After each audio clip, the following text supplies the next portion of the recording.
The Everything Sequel podcast is brought to you by 2T Fitness and the Vegas Beer Guys. The Everything Sequel podcast contains explicit language. You have been forewarned. My name is Michael Shantz of the How Dare You Awards. Joining me, the detective master himself, Tom Stewart of Lonesome Whistle Productions. Say hi, Tom. It was a night to remember that we must forget. See, it's funny already. Yeah. You can see playwright Steve Martin's wordplay at the fringes of the screenplay. Yeah. Every now and again. Every now and again. About every 10 to 15 minutes of a 90-minute movie. That's why it's good. Well, not good, but... Well, we're talking the Pink Panther 2, yet another movie from 2009, everybody. It doesn't look good for me. This movie has 12% on Rotten Tomatoes. Ooh. We're usually in the reverse position. Yeah. I'm usually backing a 12%er. It's not often that you're backing a 12%er over me. I know. I don't know. Well... to be fair, I think it's better than that. Okay. Where'd you put it? Like 30%? 30%? Like, you think hey. Okay, don't get carried away. I was throwing you a bone. I retract that bone. 15%. Yeah, we're in a 15 to 20 zone. At best. Well, our old friend Howard Zwart is back. We did him for the Patreon. Give us money and you can hear those episodes. Well, you can hear that I can't one. Help you. You can hear that one for free. That's true. We posted the Karate Kid 2010 for free, so you'll have already heard what we think about Harold Zwart, which we planned that all along. We knew this was going to happen, and that's why we released that episode. Yeah. That story checks out. So that you had some context when we were talking about Harold Zwart. Well, he did direct that 2010 Karate Kid. Also, One Night at McCool's. I don't know if you remember that Michael Douglas vehicle. I do not. Agent Cody Banks, The Mortal Instruments, City of Bones. Yeah. I also wrote down The 12th Man. I don't know what that is. No idea. Is Well, it a later sequel to The Third Man? Yeah, I don't know. A late series entry in the Man franchise? I really liked that 11th Man. Yeah. Well, it went off the boil in the 9th Man, and then the third man, the fourth man. They got the original director back for the 10th. Yeah. And they did it. The 11th was a direct sequel, and then they did like for the 11th Man, they did an Orson Welles sort of AI kind of thing going on. Yeah, that's right. Yeah. And the 6th Man was in space. I think that was an egregious error. Point. Yeah. Well, I'll tell you what's the egregious error of this movie, among many, despite the fact that it's at the top of my list. A budget of $70 million. That's a lot of money. Graphically, it looks like Paw Patrol. Yeah, it really does. So I do not know where that money went, unless that's how much it takes to make an episode of Paw Patrol. I tell you where I think it went. Steve Martin, Jean Reno, Emily Mortimer, Andy Garcia, Alfred Molina, John Cleese, Lily Tomlin, and Jeremy Irons. Fair point. Yeah, they're it's a prestige cast for sure, and they're going to have to pay big wonga to get those people. Well, $70 million to make this thing, opening weekend of 11.5 in the USA. Half the money, 35.9 million, and in the world, 76 million. And of course, that made them stop making these movies. Hence which is why we're doing it. Because it's a single sequel. I would assume the world outside America would be terribly offended by this film. You think?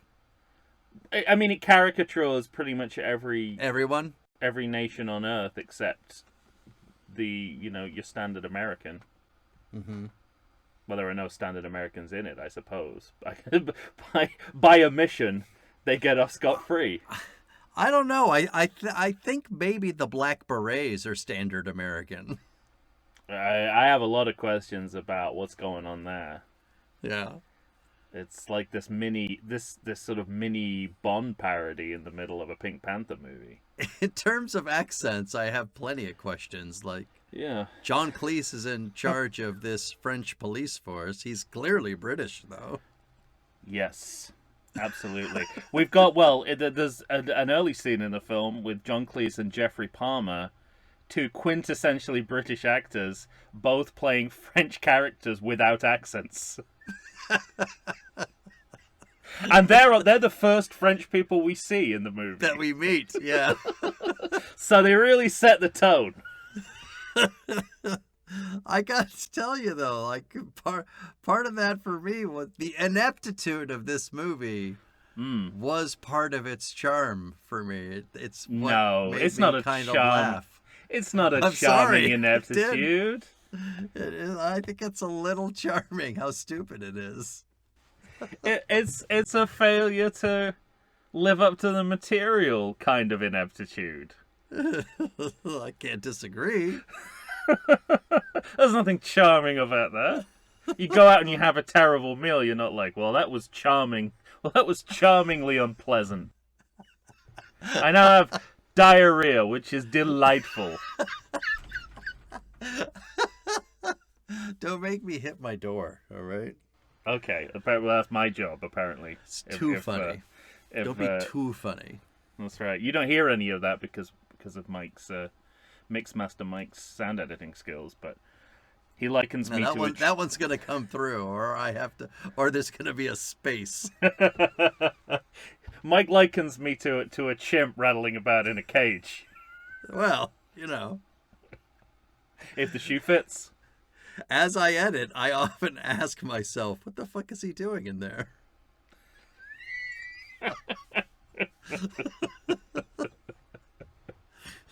Yeah, well, it's animation. I can't help it. I'm a performer.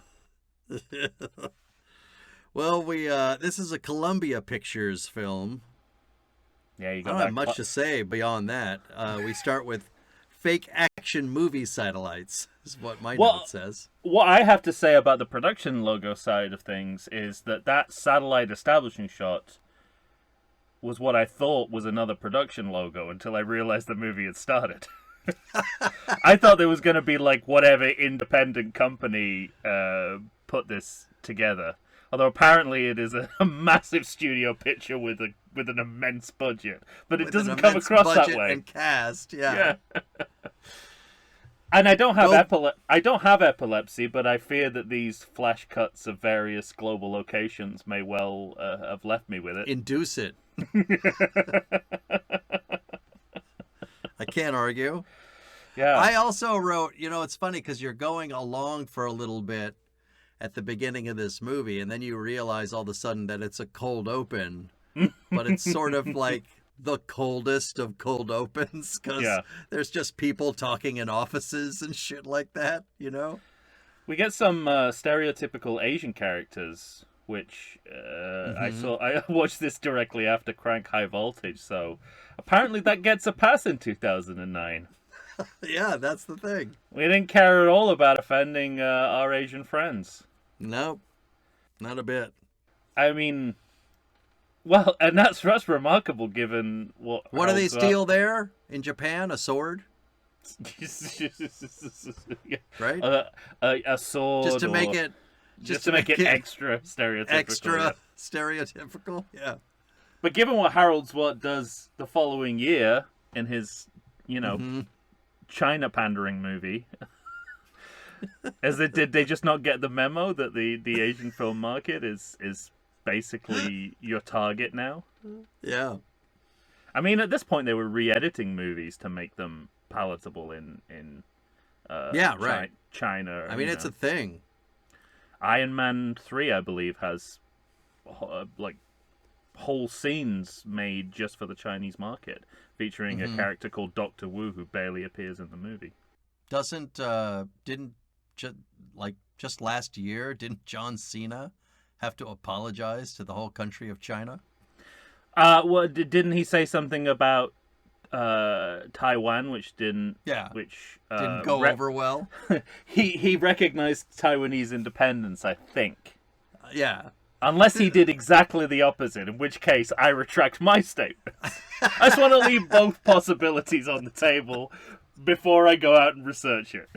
I think he recognized Taiwanese independence and then said, "Oh my goodness, should I not have done that?" Yeah, absolutely. He kind of said, "Fuck them." Yeah. It's. I mean, so it's something we're still dealing with. Absolutely, yeah, 100%. Yeah. But it's just interesting that I've got a lot to say. I think they think they're getting better, but we haven't got beyond cultural appropriation yet. Right, yeah. Because I guess the history of this series and representation of Asian characters is a little dicey. Mm-hmm. And I think the movie's trying to process and move beyond that, but I don't know how willing they are to completely put that behind them. Mm-hmm. And that goes for the whole idea of politically incorrect comedy, I think. Right, yeah. We're in a weird area, kind of limbo between we want to address that these kind of jokes are not okay, but we also want to tell these jokes quite a lot. Yeah. I mean, as far as I understand, that is John Cleese's entire stage act now. So, he's in the right movie. There you go. I imagine we're going to disagree quite a bit, but John Cleese has to have a meeting, and he's going to find out. So we have this front scene. We have the fake action movie satellites interspersed with apparently the tornado, which is the new thief. I can't remember the 2006 Pink Panther, so I don't know if it was we'll actually get that one day. Still the Pink Panther stealing things, or if it was the tornado then. He's a surrogate Pink Panther. Yeah, surrogate Pink Panther. The tornado is stealing. Well, the Pink Japanese Panther's the swords diamond, not the thief. I thought the thief called himself the Pink Panther too. No. Not in the original series. Maybe in the reboot. Okay. Anyway, stealing a bunch of shit. The Shroud of Turin. What else? The sword. I can't remember what else. I can't. Yeah, I mean, I was struck by this opening scene with Jeffrey Palmer and John Cleese for many reasons. Obviously, the British for French aspect of it. The fact that, the fact that they're both actors who were in, Pierce Brosnan and Bond movies as well. Yes. That obviously resonated with me. And then when Steve Martin arrives, you get John Cleese and Steve Martin, and the first thought you have is, imagine what this could have been if you got these actors 2 decades before this. Yeah. You got like Fish Called Wanda, John Cleese, and Carl Reiner collaboration, Steve Martin. My God, what a dynamic that is. But we've just literally found them at the low point of both their careers. As comic actors. But when Cleese is banging his head into the wall, he's committing in a way that makes me laugh. Okay. Cut for time SNL sketch for you, still? No, I'm underwhelmed by all the slapstick in this movie, especially because of the people who are doing it and how much better they can do it. Mm-hmm. It rings very, very hollow, and it's John Cleese is doing his self-flagellation shtick, which is his, we're kind of familiar with from his movie and TV work, Faulty Towers and Fish Called Wanda. Steve Martin's doing his dance-like slapstick, so it's the shtick of the two actors, but it's sort of the least interesting variation that we've seen of both of their conventions as comedic actors. I think there's something for me, and I understand what you're saying, and I won't for a second even say that you're wrong. It's not their best comedy, but it's still two of the greats doing comedy, and I find it fairly easy to watch still. Okay. Yeah. And I won't disagree with that, but the that sort of nagging feeling of how much better it could have been never leaves me. I mean, don't get me wrong. I still did write down, because what after Cleese understands that he's got to kind of promote Clouseau to this case of all the things gone missing. We catch up with Clouseau, who is clearly by Dreyfus, been forced to give just parking tickets around the Eiffel Tower. Yeah. So anyway, there's a car that's 9 centimeters too far from the curb, and he's going to give a guy a ticket, and the guy tries to take off, and I mean, it's almost funny up until the last part where the car stops and flings Clouseau all the way across the city. And I did write down that it's lowest common denominator comedy. I have to admit that. Which slapstick shouldn't be, and that's the mistake. That people who do slapstick comedy, it should never be the button. It should always be the meat of the scene. Right. You got to take it incredibly seriously to make it work. And this movie, it's an afterthought most of the time. That is the problem. It's, to me, I always keep wondering, is this a actor's problem or is this a Zwart problem? And it seems more like a Zwart problem, because Zwart is always kind of filming it as though it is the button. Yeah. Like everything that happens is the button of a joke, as opposed to what you said, taking it very seriously. I mean, even at the lowest, I think you could still get more out of these actors in terms of slapstick. Yeah. Than Harold Zwart seems to have found. But then our old friend, the animated opening credits, show up. This is the best scene in the whole movie. And that's right now. And that's when you say to yourself, "Oh yeah, all of this was a fucking cold open." Okay. Well, the animated titles and theme, obviously, they kind of lock into the audio-visual tradition of the series. These extended animated opening title sequence. They're trying to retrofit Steve Martin as Clouseau, which looks wrong. Yeah. But on the other hand, I'm really glad they didn't mess with the essential design of it, because I grew up on the Pink Panther cartoons. I mean, much more so than the movies. I knew the movies from the cartoon. So, as a child, there's a Pink Panther movie. I assumed it was going to be an entirely animated movie. Film. Yeah. And then it's a lot of, actors I've never heard of standing around in drawing rooms making witty banter, and I'm like, what the fuck is this? So I'm just really glad they didn't mess with the design element of it, because I couldn't take them redesigning the Pink Panther on top of everything else that happened in this movie. I mean, at least the Pink Panther looks like the Pink Panther. They've got to retrofit Steve Martin in there. I understand that. They can't do anything about that. But I'm glad that didn't come with a sort of Poochie style reimagining of the Pink Panther. And my next note is, could this just be the movie? I'm getting more laughs from this than the live action version is ever going to be capable of. And I'm getting a nostalgia trip out of it too, so... Yeah, that's true. Does this have to end? Afraid so. So. I was also interested to see that, and this is a premature credit check, based on the Pink Panther films of Blake Edwards. Yeah, I saw that, right. So not just the intellectual property, but also the property owner. That's an interesting distinction. I don't think we've seen that before, have we? Or no, I don't recall ever having seen it put like that, as if crediting the director with inventing the brand that way. I mean, Psycho 2 maybe had something about Alfred Hitchcock's Psycho. Did it?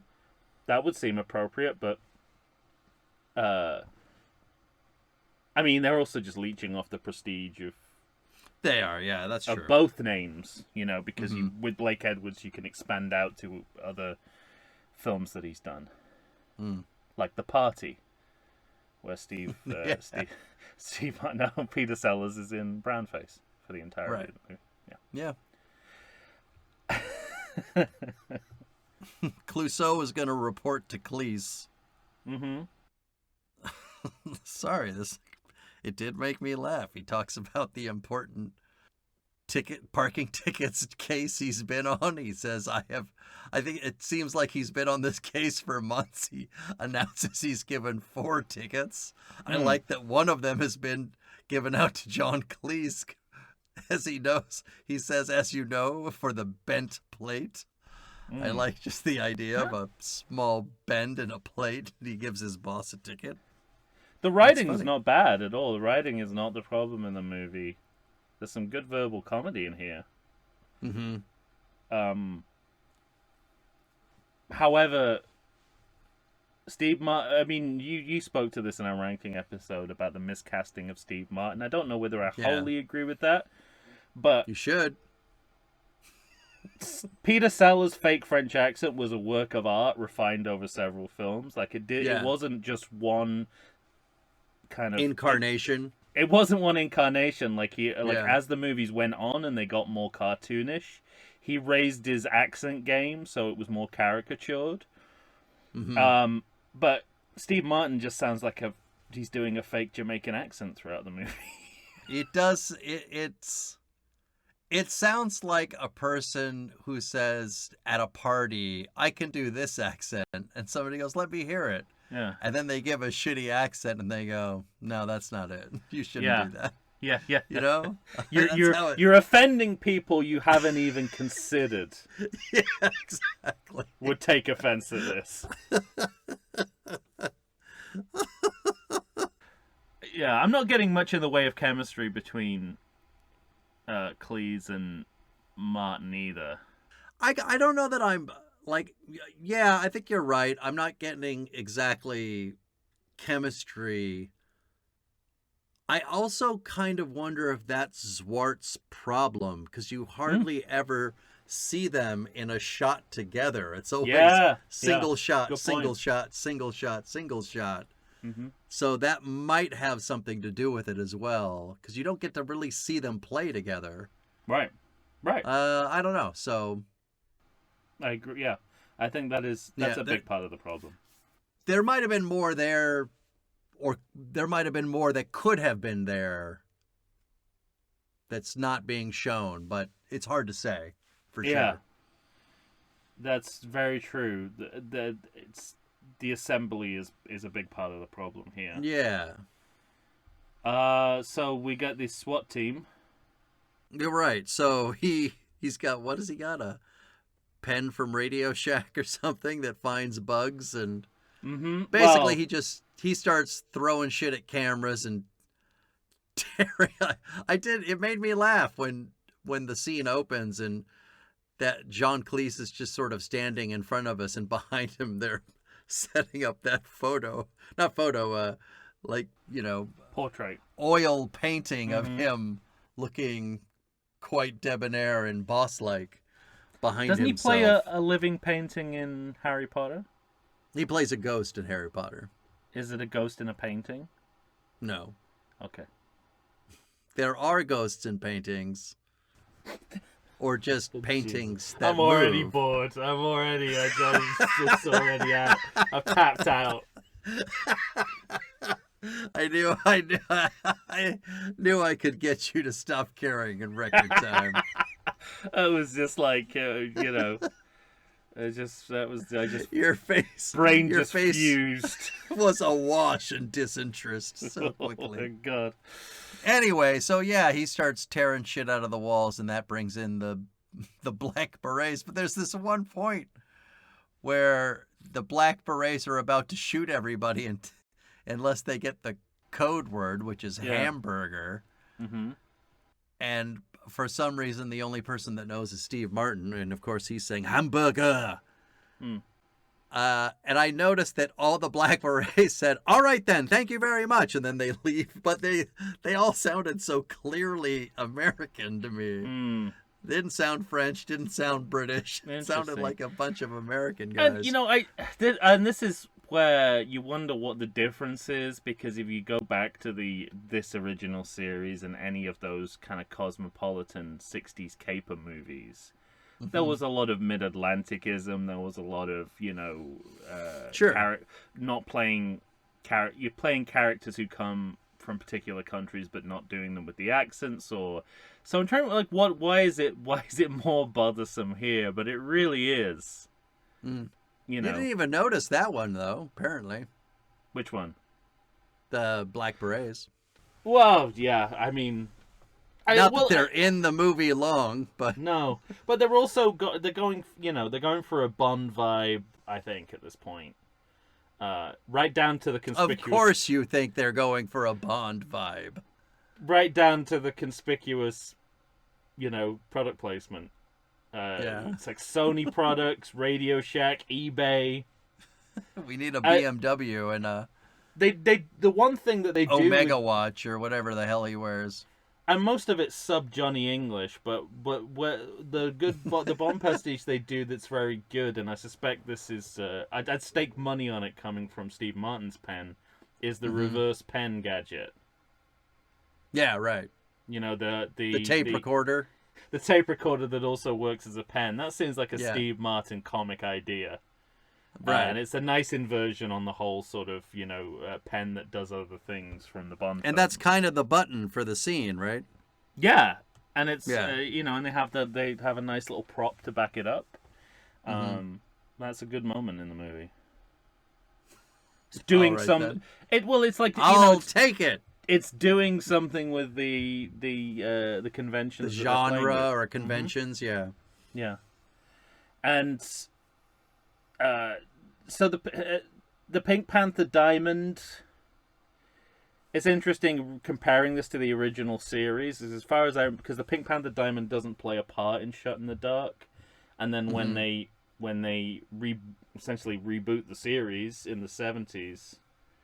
It's the Pink Panther again, and then all subsequent movies are the something Pink Panther. Yeah, right. And I don't know if all of them have to do with the diamond, but a few of them do. So it's interesting. I can't remember. They are all still on Max though, so maybe this is our next series. Yeah.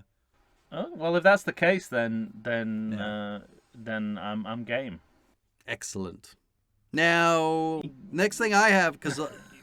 We have Emily Mortimer and Clouseau in the office, and they have a flashback to their date, right? Now, this is my note here. Restaurant scene. Flashback that I bet could have been present day. I don't think anything in the movie contradicts that. But again, it's like I guess it's the opposite problem of just using slapstick comedy as a needless button. This is just like, we'll throw as much slapstick at the wall as we can and see what sticks, because this is just a collection of slapstick moments organized into a scene. Yeah, I mean, essentially, he wants to get wine for dinner. He wants to choose his own bottle. His ass hits the wine rack, and so it's going to fall over. All the bottles start falling out. He starts throwing them to other guests. She's oblivious. He's fairly oblivious to everything he's doing. The last bottle to fall is the last bottle he wants. I would love it if you did the audio description for this movie. That would be amazing. To hear your voice coming up, for hearing, for sight impaired people. And it's just you going, he throws it up in the air and he gets disillusioned and then it comes back. You know how it goes. I think that would be great. That would improve the movie immeasurably for me. It did. I didn't think it was completely unfunny though. Interesting. It's like, I don't know. There's something in this movie that happens a lot with the physical comedy. I think you're right about the physical comedy mostly not working, but it's just on the edge of working. There's something there that could be funny that isn't. Usually it makes me chuckle, but it's not as funny as it could be. I think slapstick for me needs to be. It's one of the hardest things to do in comedy because it needs to be balls to the wall funny, and also have an idea and an intellect behind it. Mm-hmm. And that's why, you go to the films of Laurel and Hardy, and that's why that works, is because you're never deprived intellectually or viscerally. Yeah. Let me ask you this. Would this movies. Scene be funnier if Zwart... Because Zwart doesn't give a lot of play to the other patrons. Yeah. If it was all the other... if all the patrons had to come together as a team... and that was shown more. Yeah, I mean, to fix what Clouseau is doing. A big problem of this movie. That would be better, isn't it? It would be better, and I think there are parts of this movie where the inability of Zwart to see who the straight man is. Yeah, right. Is a big problem. It's like he keeps switching straight men. And then the straight men become the fools and switch back and forth. And again, if you're Laurel and Hardy, you can pull this shit. Right. Not if you're Harold Zwart. Has to feel seamless when you do that. There's one thing that did, I think, work really well. No, we've already covered that. The reverse pen gadget. Yeah. No. I'm just giving you shit. Do we need to talk about them driving to the airport? There's lots of bad driver jokes. There's lots of Steve Martin as a bad driver not looking at the road. Well, we've got to talk about... This is where we meet... I assume he's in the original, Jean Reno. I don't even remember. All I know is that Cleese wasn't, because it was... No. It was... No, yeah, he wasn't... He's Dreyfus. not in the original? No, it was Kevin Kline that was Dreyfus in the original. I know that for sure. Yeah. Well, that is quite a recast. Yeah. That basically the two people... who couldn't be more different from A Fish Called Wanda, and you've replaced one with the other. I know, right? What's going on? Did they just say, just get anyone from Fish Called Wanda? Michael Palin's not answering his phone. Oh, Michael Palin would have been good. Michael Palin's not answering his phone. Fine, Yeah, John right? Cleese then. Whoever picks up first, even if it's Jamie Lee Curtis, we'll gender switch it. That's good.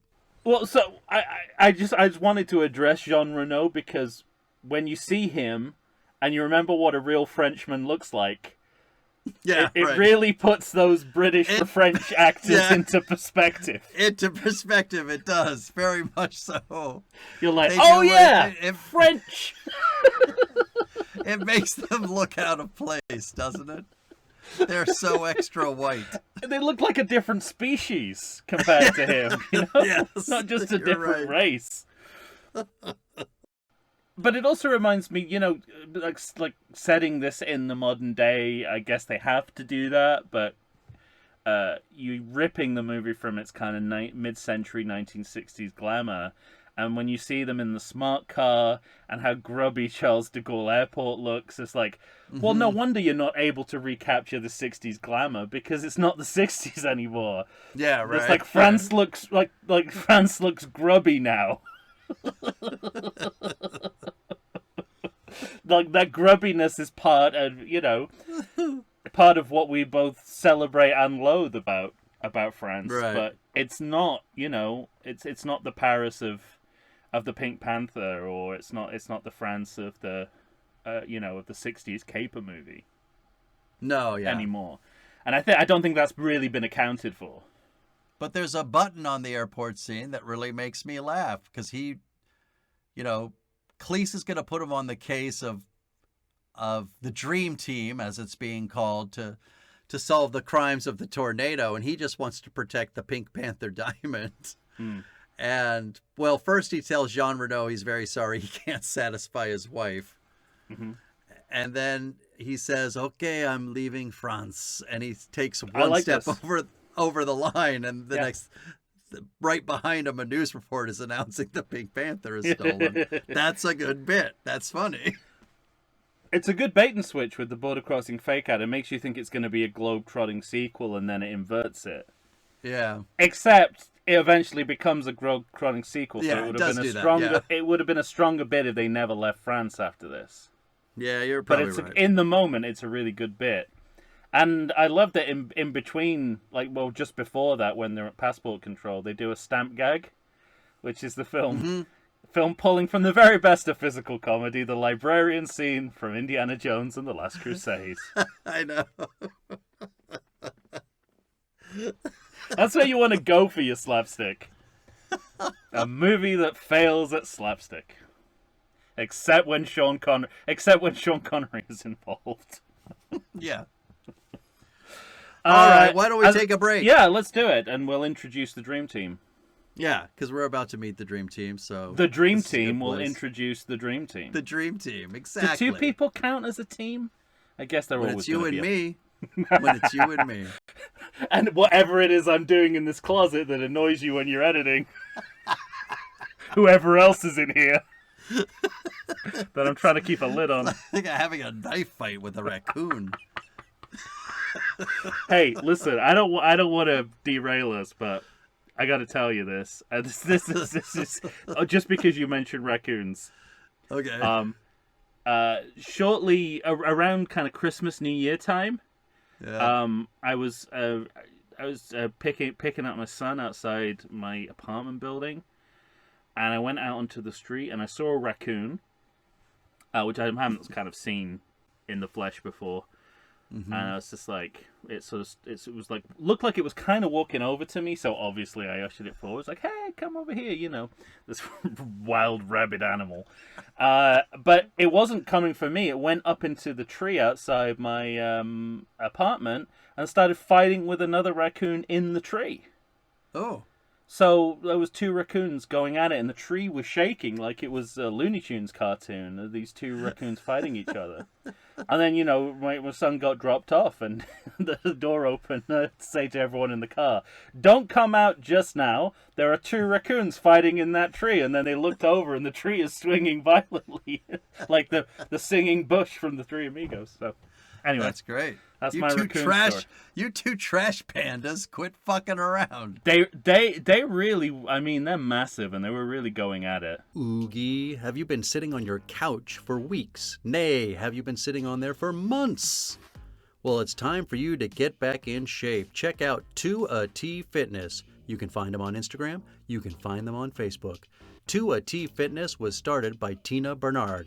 She is ready and raring to go to help you get back into the shape you want to get into. They've got all kinds of classes. They've got outdoor in-person classes. They've got online classes if that's what you prefer.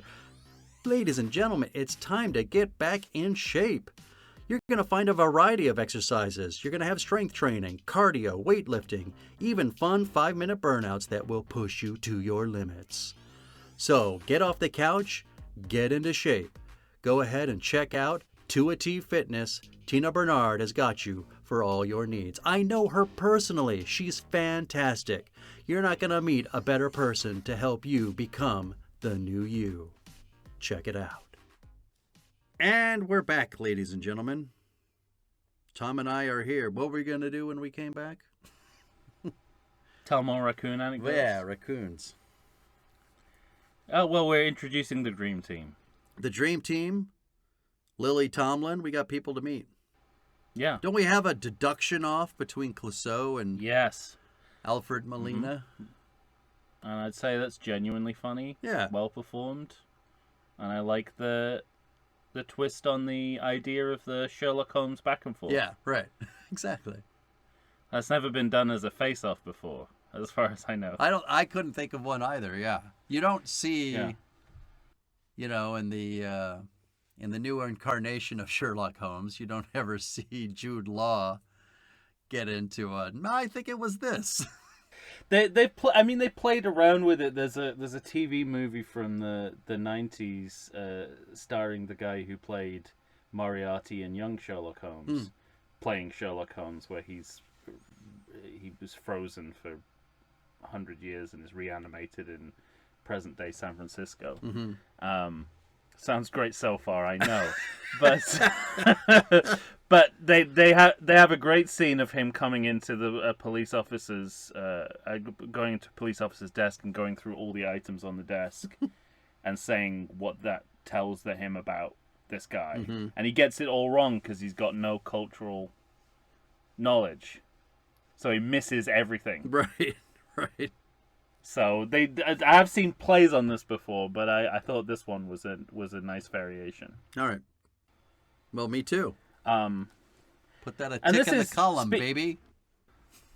And speaking of, the growing global film market, this is a time when Hollywood movies really trying to break Bollywood actors into the mainstream to essentially save the American film industry from collapsing under the weight of, both China and India, and it's absolutely massive phenomenon of filmmaking. For sure. Although, I will say this, even though this movie's at the top of my list, I think one of the biggest failings of this movie is that I saw that character, like, straight from the beginning. I knew that character was the bad guy, so... The bad gal. And it's not used. What he gives the game away so easily. And every time she's on screen, there's a clue. Yeah. And that's for that to be effective, it's got to creep up on you. You can't just put Jeremy Irons in your movie for 20 minutes to distract everyone. Right. Something else I noted here: we see Christiane Amanpour from CNN. Playing herself, right? But how much time do modern day news anchors spend doing fake news reports in films? It's just like I don't understand it on two levels. I don't understand. What were we watching? We were watching something that had a news reporter, and you said they seem vaguely like a person, blah blah blah, and I said no, that's a real news reporter from like L.A. You're like, oh, okay, and it always is. Yeah, it always is. That's apparently all they do when they're not reporting the news. But it fails on two levels for me because I feel like that job is that should be your only job. You should be, if you're going to be doing it properly, that should be your only job. And secondly, what does it do to your credibility if you're just happy to lie into a camera? That doesn't do your journalistic integrity any good. Oh, good stuff. And this is, Steve Martin and Lily Tomlin. Yeah, she's teaching the etiquette. What's he say? Something about hot Italian blood? And they've worked together before. I Know All of Me. They were. God, I love All of Me. It's a great movie. Well, and that's the other thing. It's sort of like trying to recapture that decades later is not doing it the same for me. They may have worked together in other movies. I don't know of them, but that's the one I think that's of. That's the first thing I would go to. But it's an all-time star pairing. Yes. That you feel is a little bit burnt on this movie. It's like the kind of Pacino. So here's the thing, because getting Robert De Niro and Al Pacino together in movies after Al Pacino has forgotten to act is just pointless. If he's forgotten how to act, then De Niro still knows how to act, but he don't know how to choose scripts anymore either. So the combination of the two is lethal these days.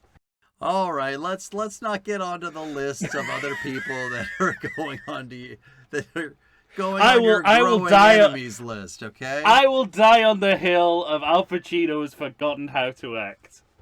What about where he plays Kevorkian? Not so much. Actually, I like what he did with Phil Spector, but I suspect that was where bad acting and the person he was playing kind of meshed together. The Venn diagram was a lot of overlap. After I saw The Irishman, I was like, he should give back his Oscar, which he got for Scent of a Woman in the first place. He should have given it back as soon as they gave it to him. Anyway, that's not what we're here to talk about. We're not here to talk about that, goddammit. We're here to talk about cut for time SNL sketches about political correctness training. Now, here's what I want to say about this, because you said that in the opening, in our ranking episode. I said that these scenes made me laugh, but I'm going to cop to this. The first scene is not a great scene. I think they get funnier as they go along. And I think your prejudice stayed with you after the first scene. Right. So this concept develops over the film comically, does it? I don't know that it develops. I think they just do it better. I didn't notice that. It must have been my prejudice. But this is where the movie's trying to adjust changes in cultural attitudes since the original Pink Panther movies were made. Right, because he's calling Kato his little yellow friend in the original movie, and Steve Martin has a line... And much worse.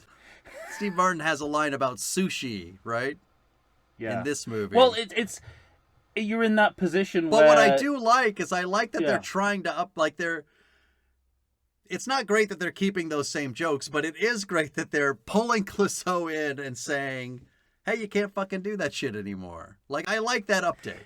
Except it comes from a place where I think it's just their beard for being able to tell those jokes. To do those jokes? Like, All right. I don't think it comes from a place of we're addressing that attitudes have changed towards these topics in comedy. I felt a little differently about it. I felt like they were trying to address it. I did feel that, but if it's not there for you, it's not there for you.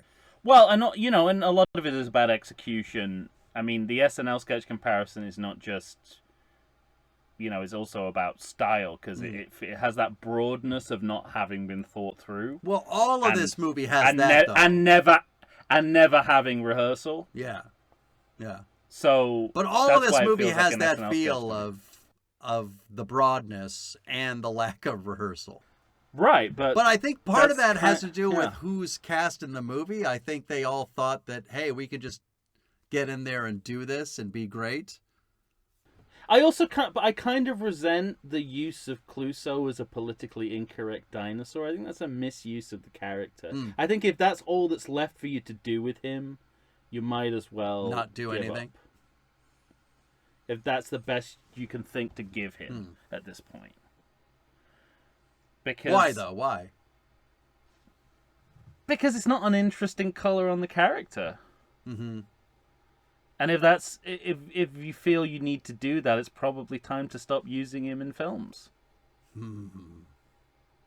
Unless you can sort of, and then it's again that's the big tension with the Bond films, isn't it? Is how do you play off the fact that this character comes from an era where attitudes towards with political attitudes that towards sex, towards women, towards doesn't share, and the best Bond movies kind of find a nice middle ground, but most of them, like GoldenEye. I would agree. GoldenEye, even The Man with the Golden Gun, which is not a well-liked Bond film, but they address feminism in that movie. I just feel like, and I know it's not a huge part of the movie. Yeah, I mean, it's not. This is really their only spin on the character that is in any way original. Yeah. So it fails for me to justify its own existence. Now, it's been a while since we watched this movie, so I'm looking at notes and I don't know what they mean.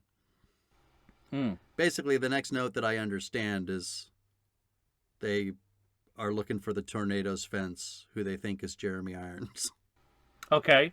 I noted that there's an impasse of the when we see Clouseau's awards. His trophy I shelf. wrote a note about show you a real trophy, and it's Karate with Kids. Is that what? Is it like Kramer? Well, before What's that the we joke? get like a. It's well, there's a lot going on. The first one is we see trophies that he got. So basically, awards he got from his actions in the first film. So this is like in lieu of photographs. This is the impasse. Okay, great. Right? This is the kind of record of what happened in the first movie being recapped for us. See, now I like it even more. And then we shift to, it's like karate without Kato, basically. Yes, that's what it was. And then immediately your mind goes to the previous scene with the yellow line, which was comicalized in the last scene, and then this scene is like, oh look, we're still doing the bit, but we're doing it without victimizing an Asian actor. Right, because he's fighting kids.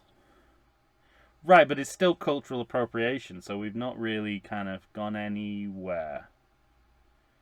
We've split Kato into 2 non-Asian children. Yeah, I mean, don't you think karate is ubiquitous enough that we don't have to worry, like, we're not... But why even go... Why, if you're trying to get away from it, why even go there? Why does there need to be karate at all in this movie?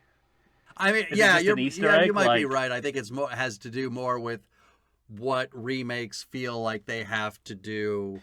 I agree. For fans of the originals, Yeah, fan service. It's like an early version of fan service. Yeah. I agree with that. But if there's a political problem attached to the fan service, get rid of the fan service.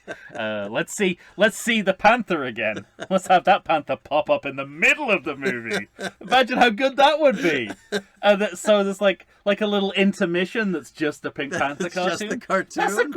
Why the fuck didn't they do that? Why did no one say that? Oh, that would have been amazing. Would have beaten Shay Part 2 if that was the case. What was I watching? I won't remember. I was watching something the other night where it's literally... I'm glad we're talking about it then. A little, it was only like a 2-hour movie, and at some point, an hour and 5 minutes in, and it's like, something I'm watching on one of the channels, Prime or something, is like, intermission. And I thought, what the fuck is this in here for? But I was delighted by it. But it was strange because it was only a 2-hour something movie. Well, there's the famous, speaking of John Cleese, there's the famous Monty Python twist on the intermission. Love it. Which is like 2 seconds long. Amazing. And I believe the idea behind it was that they actively wanted people to stand up and go to leave in the movie theater and then have to sit down again. In the Holy Grail? Yeah. In the Holy Grail, yeah. So good. And I think that they were such comic saboteurs like that. They tried to once get past, when they were doing their TV series, they tried to get past the BBC the idea that they would gradually make a sketch quieter and quieter so the audience would turn up the volume of their TVs at home, and then one of them would scream. And of course, the BBC were like, this is a public health issue. You can't do that. My next note is Digiplane. Yeah. An unintentional homage to 60s model shots of airplanes. Without any irony. It's so funny that the digital version of a plane looks worse than any model shot you see in anything ever, 40s or 50s it really does. Movie. I mean, you get the airplane one, which is beautiful because it's a send-up of that convention. Mm-hmm. Yes. It's supposed to look terrible. They do it again in Kill Bill for nostalgia's sake. They purposely put in a really dodgy model shot. But when you look at it today, drink it in. When I look at Airplane today, I end up thinking, I know that the comic effect it's supposed to have, but it looks better than anything I'm seeing today. But Also, I'm a great advocate for take all plane shots out of films. Mm-hmm. Can't think of if the movie's not about a plane, you don't need a plane shot. We'll figure out they got from one place to another. Sure. You just mentioned that in some episode. We did, yes. This is old news, but I thought I'd re-air it. Clouds. Just yes, literally yelling at a cloud. I'm yelling at an airplane. And then I've got Jeremy Irons as my next. So note, I have is Jeremy Irons. We meet him. And the group is meeting him while Clouseau sneaks around in the least effective physical comedy of the movie. Yeah, agreed. That's it underlines the CCTV slapstick are you referring to, where you can see him like falling down in various ways on CCTV, and it just underlines slapstick is just filler in the film. Like in a good comedy film, it should be everything. Yeah, I'm thinking of in the original movies. I don't remember which one it was, but when he falls through the floor and there's all that paint and you know, it's all all actually happening. You know. There's an incredible... Well, I'll save it, especially if we're going to cover it, but one of my favorite moments of slapstick from any movie is in one of the Pink Panther sequels. All right. But, I mean, in terms of casting, they're trying to bring the David Niven to this. Yeah. Right? That they want prestige British actors in the same way that the original original series kind of flaunted them. So they're roping in some of the best people in the business for essentially crap. But I also, I have to admit that it's, Jeremy Irons, he's not in this movie a lot, and it does feel like by the time you're done with the movie, and these are actors I really love, but that one in particular, you're like, man, was he cashing a check or what? Well, but he's a red herring, so I suppose he's but like I said, playing to what he's been given, which is be a distraction for 20 minutes, so we don't know it's the Bollywood actor. But like I said, you never suspect him because you know it's the other person already, so it doesn't, Yeah. There's a couple of actually throughout the movie, there's obviously references to the original Pink Panther series, being that it is called the Pink Panther, but and essentially a remake. There's also Chaplin references.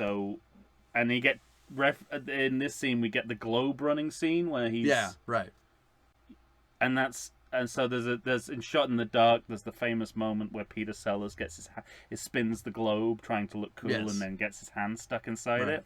And there's also obviously the Great Dictator bouncing the globe dance.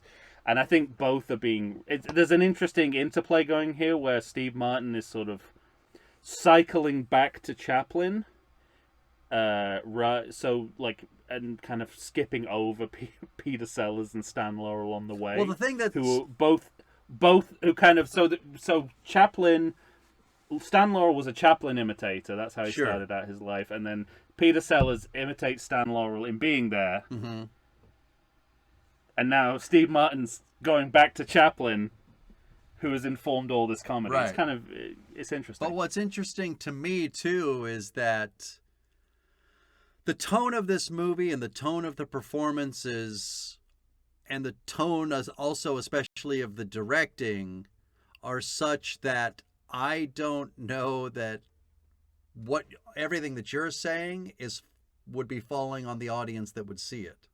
I think because it's going back to the original Pink Panther movies, which has got to be a segment of their target audience, and I think the Chaplin stuff is there for Steve Martin or his own gratification. Yeah, right. Okay. So, I think the direct references are landing with the audiences, but there's also just people who know about comedy, some of whom are writing the movie. But not all. Well, not all. But not all, yeah. So my next note is we go back to the restaurant, which again, we didn't need a flashback to. We were going to come back here anyway. Sure. He has to become a dancer to move the bug. Yeah. There's never a time I don't want to see Steve Martin in a dance battle, but the cultural appropriation in this scene feels like cancelable actions now. Yeah, he does manage to start another fire as well. Sure. And then but it also, again, like there are things happening, like the dance-off that you're talking about. There are mild laughs, like I'm chuckling throughout, but that's like a warning. Contains mild laughs. I know.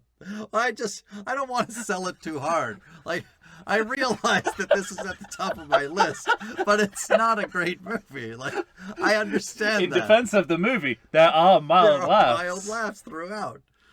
And that's what got me. But like that scene in particular for a movie that's, I don't even remember how long, but it's got to be a kind of 90, 100-minute movie, right? It just felt like filler. It just felt like 90, 100-minute movie. That's what it felt like to me. Yeah. No, it's a 90-minute movie. Yeah, straight so up. It just felt like kind of filler to get to those 90 minutes. Yeah. You know. Absolutely. Yeah. Speaking of filler, yes, I'm going. This is the second movie we've recorded an episode on in succession that features the Pope. Yes. All of a sudden, the Pope's ring is stolen. The Pope's ring is stolen. We got spinning newspapers. Mm-hmm. Yeah, there is something funny about the line. I don't remember what Steve Martin does, but at some point he says, "Forgive me, Mr. Pope." Mm-hmm. That made me laugh. Mr. Pope is funny. But is there ever a good way to bring a pope into the movie? I'm trying to think of. Well, certainly not in unless the movie's about the popes. Or right. Godfather 3.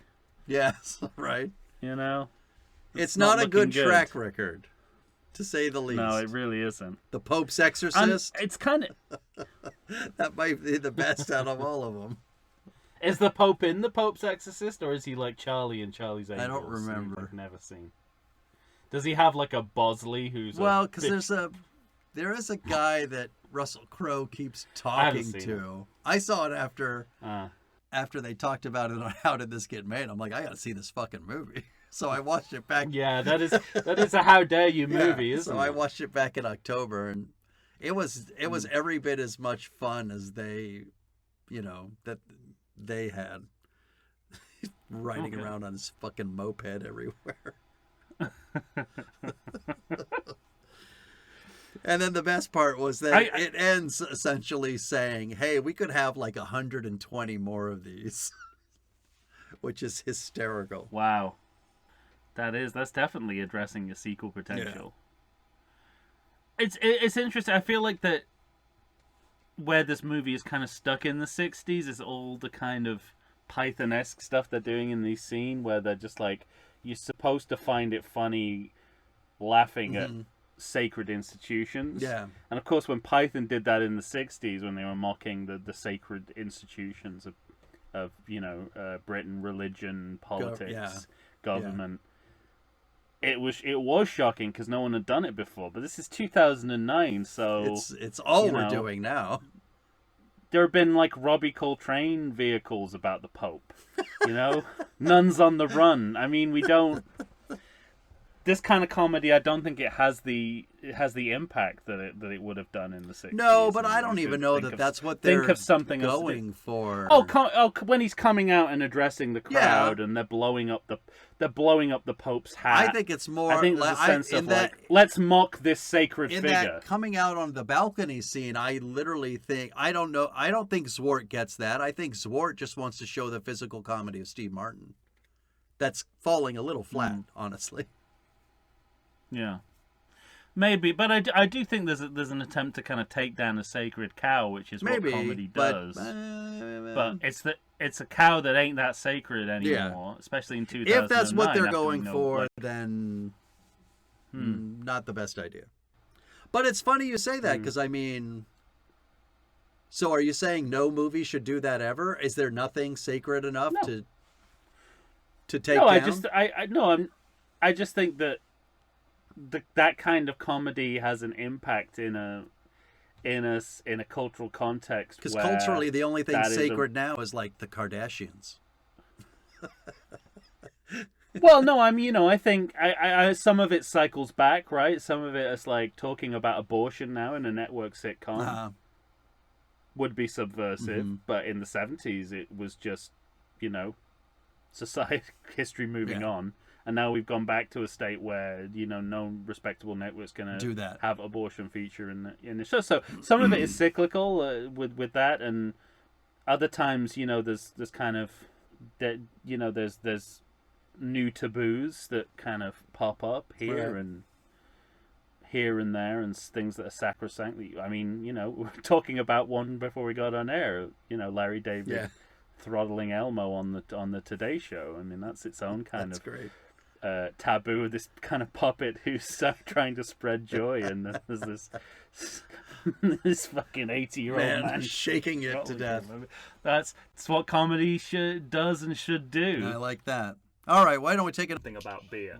But nowadays, even I get overwhelmed when confronted by the exhaustive selection of craft beers they have at bars, breweries, and even grocery stores. Back in the day, you had one, maybe two craft beers to choose from, and if you were confused, you ordered a Guinness. But in beerstinations like San Diego, the craft beer options lately are in double, sometimes even triple digits. So what's a beer drinker to do? You need what I need, the Vegas Beer Guys. Your beer of choice should be a perfect blend of malt and hops. And so a live show about beer needs that same balance. And the Vegas Beer Guys matches beer expert Dan Aker with self-proclaimed beer novice Stephen J. Weiss. The results are eminently drinkable. They're on Facebook, they're on Instagram. They'll try new beers, they'll tell you about beer. Think of them as your beer Sherpas guiding you up a foamy-headed mountain to reach the peak of your pint. God, I need a beer.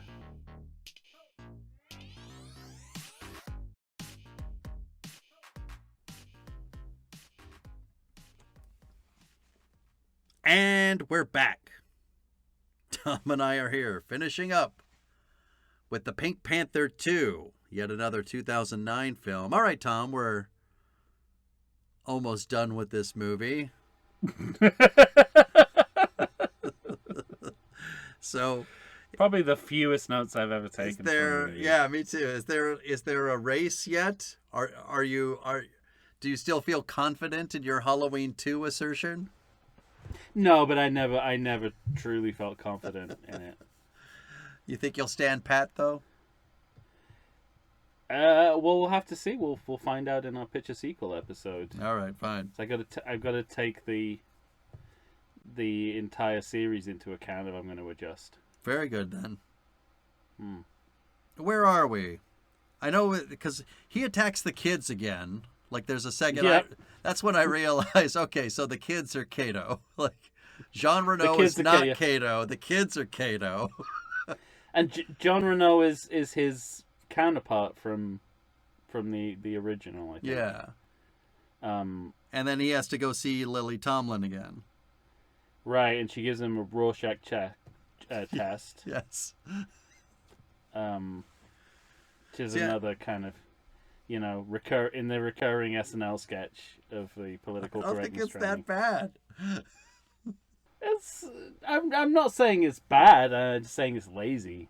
It's one of the few moments where I thought Steve Martin. That's not true. I mean, Steve Martin's funny. I do just think he's miscast. I think you're probably right. I also think this is not a point where he is really the comic actor that he had been before or will be again. Because I think all he just get older, or well, I think he's put in much better comic performances since this movie. But I just think I think in this period he's not as interested in being a screen comedian. Okay. He's interested in writing plays and playing the banjo. Yeah, he mentioned that. I don't begrudge him at all. Fine. And he's kind of come back to comedy. Yeah. But he was away from it for a long time. Mm-hmm. By choice, and that's fine. But at that point in your career, the worst thing you can do is play Inspector Clouseau in a Pink Panther reboot. When you're not interested in comedy anymore. Yeah. Okay, fine. There's a child dangling moment, and I did wonder. There's a what? There's a child dangling moment where Clouseau's seen like dangling a child over the. Because that's when they fire him, right? That was my next note. Where does I didn't look this up? Where does this? Where is this in time? In relation to the Michael Jackson child dangling episode, is this supposed to be a reference to that? I mean, that was much earlier, wasn't it? That's what I feel like. Yeah. I mean, I wouldn't put it past this movie to sort of Like, I wouldn't put it past Harold Swartz. Harold Swartz would be like, you know what? No one's made a joke about. Remember that time? Look. Speaking of sacred cows, I'm gonna look that up. Yeah. Jackson, child dangling. This is not going to end well. This Google search isn't going to end well. I was just gonna say. I'm either going to get the information I want or information I never wanted. Too much information that you never wanted. Oh, that's after. No, really? That can't be right. Oh no, 2002. Sorry, that's just when the video was posted. 2002. So yeah, it's like almost a full 10 years. Yeah. So that seemed right to me. Maybe Harold Swart doesn't keep up with the news, and that still felt contemporary to him. Well, I think the Dream Team. We haven't. You mentioned in the ranking episode that you very much liked Andy Garcia's performance in this movie. We haven't mentioned all these other actors. But there's nothing else. There's nothing else to say. There's nothing else to say. He's very good. Alfred Molina's very good. Yeah. That Japanese guy is still a stereotype because apparently racism doesn't apply to Asian people in 2000. Sure. Lily Tomlin is good. Like it's not. The only thing to say about it, like Andy Garcia is he seems to be putting a lot more effort into the comedy than anyone else in the film, and it really shows. Yeah, and that's why I kind of think, he shines in this film. Well, I was gonna say it sounds like the Dream Team believes they've solved the case. Yeah. Right. Yes, and this is where it becomes a Jean Reno, Steve Martin Flatshare comedy. Mm-hmm. Where they try and turn it into The Odd Couple briefly. It's like any hit 60s comedy will do. Any hit 60s comedy. Because he's thrown out of his apartment, right? His wife has had enough or something. Yeah. And it's very labored, and then it ends.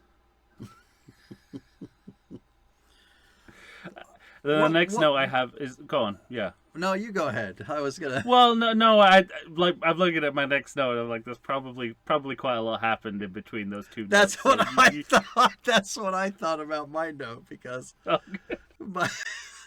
next note I have has to be a newspaper clipping that made me laugh.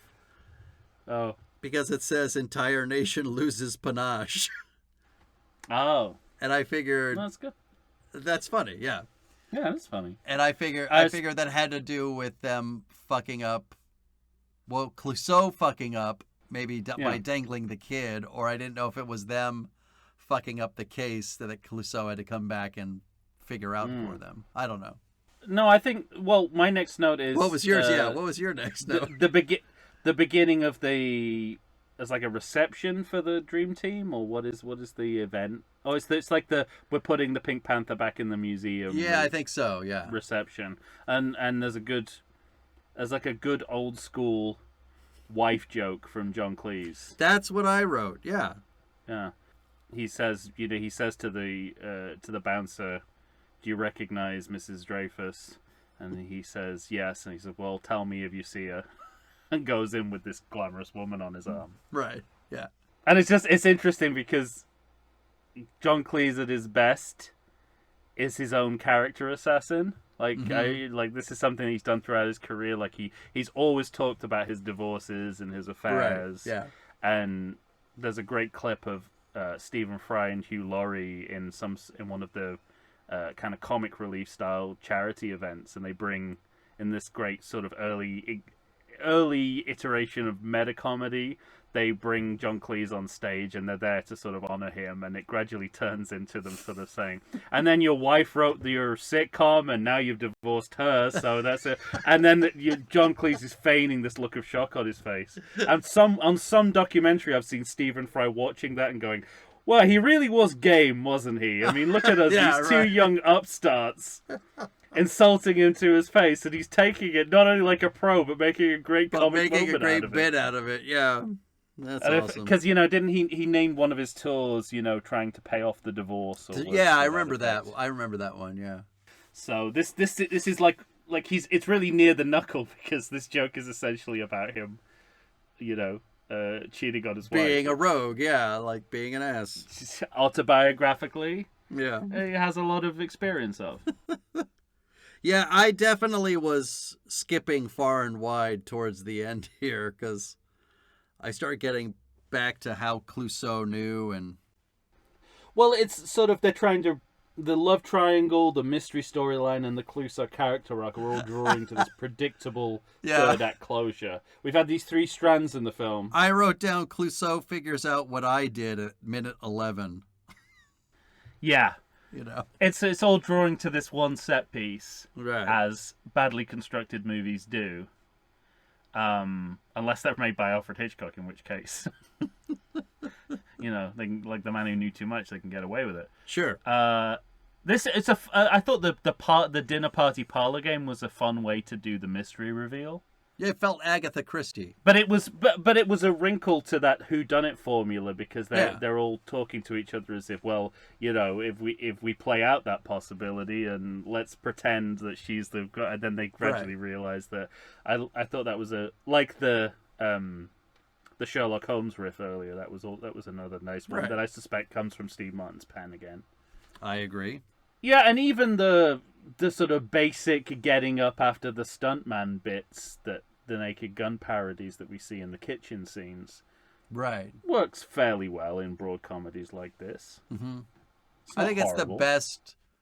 It might be the best use of physical comedy in the movie is towards this last scene. Yeah, but it's they really not a double high up bar. No, they double up on the broad physical gags. We get lightning and cake face. Yeah, back to back. Right. Which is sort of like, I don't know, it feels like Slapstick 101 class. Which is another Monty Python. Have you ever seen Live at the Hollywood Bowl? Yeah, where they do the training video for slapstick with the spinning ladder hitting Terry Jones on the back of the head. It's wonderful. Although some of my favorites is that new Albert Brooks documentary, that Rob Reiner directed. Did you watch that yet? Phenomenal, yeah. When he's talking about the comedy class or whatever, when the spit take. Yes. That they're the class of the spit take. That's great. And so, and then at this point in the movie, we have to recenter Clouseau as the hero by making everyone else look ridiculous. Yes, so we have the dream team falling down the steps, and they're humiliated by being behind the 8 ball and not actually knowing the case.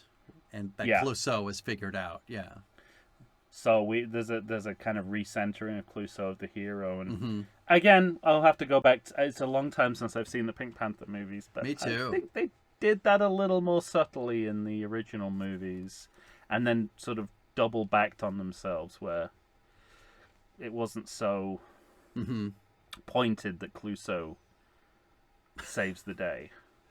There's more so many notes that I don't know what they mean.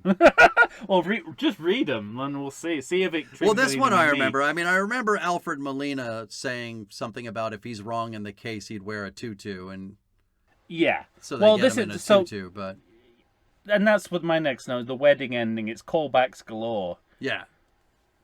So and this is where I guess to prove you wrong that my prejudice colored my appreciation of the Lily Tomlin political correctness guru bit. I guessed that at some point in the movie she was going to be seen to be a filthy whore. Yeah. Just because of the way that the movie was going. And that's exactly what happens in this scene. I knew at some point, I was like, the button on this is going to be that she's a tramp. She's a tramp, yeah. Yeah. That's how it's going to go. And I was like, oh, there it is. Well, I think I figured it out based on the context clues of our conversations, because I just wrote down password chaos ensues. So I assume that the berets show back up, right? That's the callback of the Black Berets. So it's just so the ending is just a series of callbacks. Right. And then, the other best part of the movie is when the animated Pink Panther closes the door on the final scene.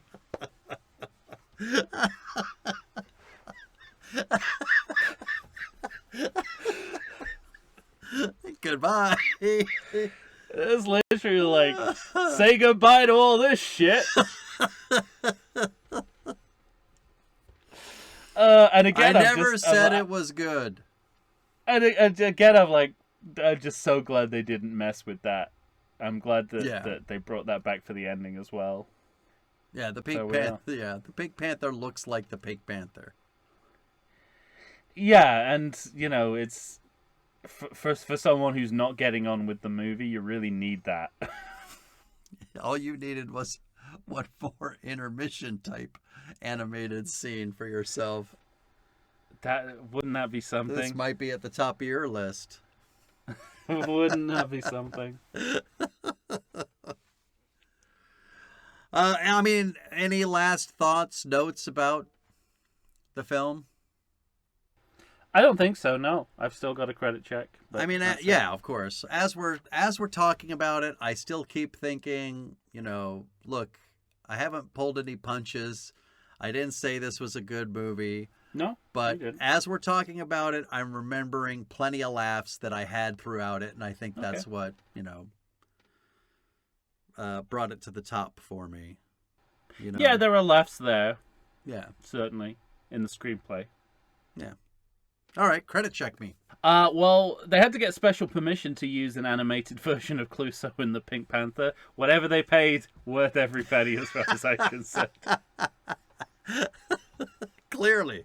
Because it comes from I guess it comes from a different production company. So, yeah. Dialect coach for both Steve Martin and Jean Reno. These would seem to be two of the least necessary dialect coaches in film history. You've got one. One's an actual Frenchman. Yeah, one's an actual Frenchman. The other one doesn't care about how the accent sounds. Exactly. I was gonna skip this note because it's so Patreon centric, but I forgot that we released the episode for free. More members of the Harold Swart family appearing in these credits. His films are full of fucking nepo babies working on his movies. Little J.J. Abramsies. You had to sneak that in, didn't you? Certainly did. Well, you can't talk about nepo babies without talking about J.J. Abrams. I mean, goes with the territory. I mean, And then my final note is just in the special thanks reminds me what a weird world 2009 cinema is, because we have special thanks ranging from Bostonian landmarks to Parisian police departments and CNN. I mean, you couldn't guess the movie from those three acknowledgements, could you?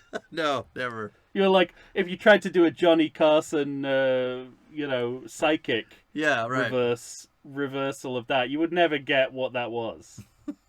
You could never Jeopardy that. No. And that's it. Not a lot. You clearly had lost interest. Oh, but that ship had sailed long before the credit check, my friend. Fine. Oh, boy. Well, we'll have to talk about these other movies to see where you are at the end. Yeah, I mean, I'm not... It's a distinct possibility that I could still change my mind. Yeah, I mean, as I'm, I did say on its own terms that Into the Blue 2 was a good movie. Oh, no, we're not bringing Into the Blue 2 into this. Well, I am, for me. No, this... Oh, for you, yeah, sorry. My question is, does it go to the top of my list? Did you put it above Into the Blue 2? This I did, yeah. Well, that's patently ridiculous. That is unjustifiable. To me, it's a straight fist fight between this and Halloween 2 as to which is the worst. I understand. In the series. I gotta say, it was a bit of a death blow finding out about that potential dream sequence. Not potential. This movie doesn't. Sequence. What? Yeah, but where does the dream start in reality? Where does the dream end and reality start? Hard to say. Those are the questions that Rob Zombie is asking us. He is a bad filmmaker. He is a bad filmmaker. And only bad filmmakers ask those kinds of questions. Because for a real filmmaker, the answer is right there. Yeah. Where it always was. Where it always was. Well, I mean, I guess there's nothing left for us. We just have to move on with other 2009 movies. We do. All right. Well, we want to know what you think, everyone. You're going to have to find us and let us know. As always, find us on Facebook, find us on Instagram. Somebody arrest Elon Musk for us. Send us an email to everythingsequel@gmail.com. We'll be back. What do you want to do next? Should we tell them? Think we. Well, we don't have to tell them, but I think I know what we should do next. But you don't want to tell them. Well, got to leave a little mystery. All right, mystery it shall be then. We'll be back with some sort of mystery stew for you. There was none of it in this movie. Yes, which is apparently a mystery movie. This is a bit of a whodunit. Solved in minute one. Yeah, the only whodunit is who greenlit it. It's a real who greenlit it. It's a real who greenlit. It's not a, what did we say before? It's not a grandma kick of a movie, though. No. Well, yeah, Crank High Voltage is a grandma kicker of a movie. This is a who greenlit it. Look at us. We're inventing our own language to describe sequels. Yes, yeah. This movie might be the exact wrong distance, though.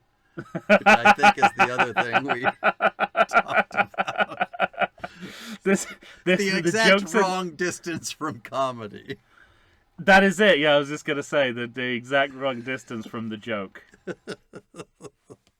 All right, everyone. Well, for Tom Stewart of Lonesome Whistle Productions, Michael Shantz here of the How Dare You Awards. We will be back. We'll keep that a mystery for now. Until then, say goodbye to everybody, Tom. If I give a comment when I said no comment, I'd look like a complete ass, wouldn't I? Excellent. Nice bit of... seeing as we didn't talk about any of the actors in the movie, I thought I'd throw a quotable Alfred Molina's way. Yeah, I was going to say, I at least knew that was Alfred Molina. Yeah. It must be my large nose and wide jowls that did it. No. Perhaps this movie just gave me the right amount of character for me to know exactly who you're talking about. Have you seen Coffee and Cigarettes? Oh. The Jim Jarmusch anthology movie? But not since it first came out. Because one of the duologues is Alfred Molina and Steve Coogan, and I think it's the funniest Alfred Molina's ever been in that. He is funny. I saw him, Alan Alda, and Victor Garber in Art. Oh, wow. In Los Angeles, and it was a really good time. He was very funny. He's astonishingly good. Yeah. Wow. All right then. We have nothing further to say on the subject. We didn't have anything to say when we were talking about the film. Or Pink Panther 2. More raccoon stories coming your way next week. Yes.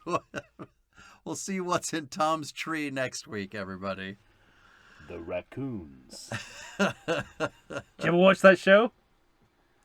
No. Best 80s cartoon intro ever. The raccoons? It's set up like it's the A-Team. And it's just a cartoon about raccoons. But the intro makes it seem like it's going to be a much more serious show than it is. Dun, dun, look it up, The Raccoons. Dun, dun, dun, dun, dun. I mean, you're joking now, but when I send it to you, imminently you're going to see.